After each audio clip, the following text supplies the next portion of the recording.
কে কোরআন শরীফের মধ্যে পা রেখে এটা কি করছিলা? হ্যাঁ, গীতা মাথায় নিছ। হ্যাঁ, এটা ডকুমেন্টস আছে, যেহেতু এটা কি ডকুমেন্টস আছে? হ্যাঁ, এটা তোমরা বলছো না ডকুমেন্টস ছিল এটা। হ্যাঁ, ওই ডকুমেন্টসটা দেখেন যে কোরআন শরীফের মধ্যে পা রেখে গীতা মাথায় দিয়ে তোমরা কি করছো? আমরা বলি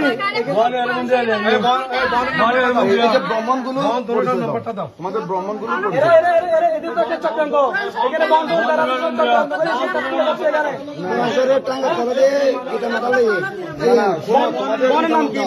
ব্রাহ্মণের নাম কি? না না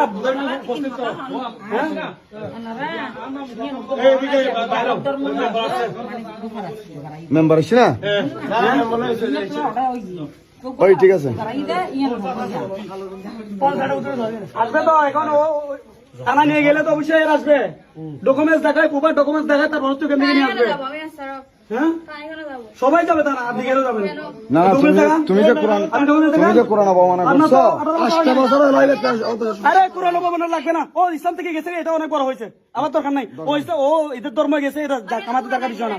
এখন কথা হচ্ছে ইলিগাল আছে, ইলিগাল কিভাবে আছে? হ্যাঁ, ইলিগাল এখানে আছে, আপনার এখানে প্রপার একটা ডকুমেন্টস নাই। আপনি 3 মাস আগে বিয়ে হয়, 3 মাস আগে যদি বিয়ে হয়, এখানে বিয়ের সাথে এখানে কোনো সম্পর্ক নাই, তার অবৈধভাবে কিভাবে আছেন একটা হিন্দু পরিবারের সাথে আপনি? এটা 18 বছর হয় নাই, 18 বছর না হওয়া সত্ত্বে কিভাবে ইয়াতে থাকে? হ্যাঁ, 14 বছর। তো ইয়া নিয়ে আসেন, তোমার ডকুমেন্টস গুলো দেখাও, তোমার বয়স, তোমার জন্ম কার্ড দেখাও। হ্যাঁ, তাহলে কিভাবে আপনার তো পরিচয় নাই?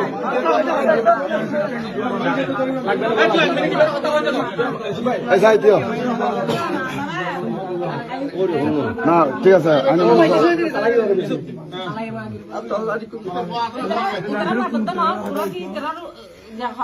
শোনেন, এখানে কেউ উত্তেজনা করতেছে না, শোনেন। আচ্ছা ঠিক আছে, ঠিক আছে, ঠিক আছে, ঠিক আছে। আপনার একটা মেয়ে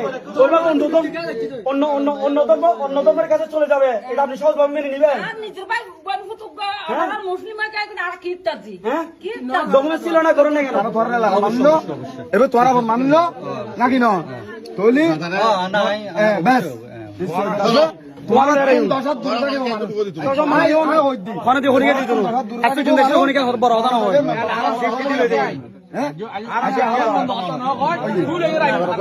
আরেকম বিষয়, ঠিক আছে, উনন আরেকম বিষয় হলো যে ওই ওনার বন দিন আছে, বনই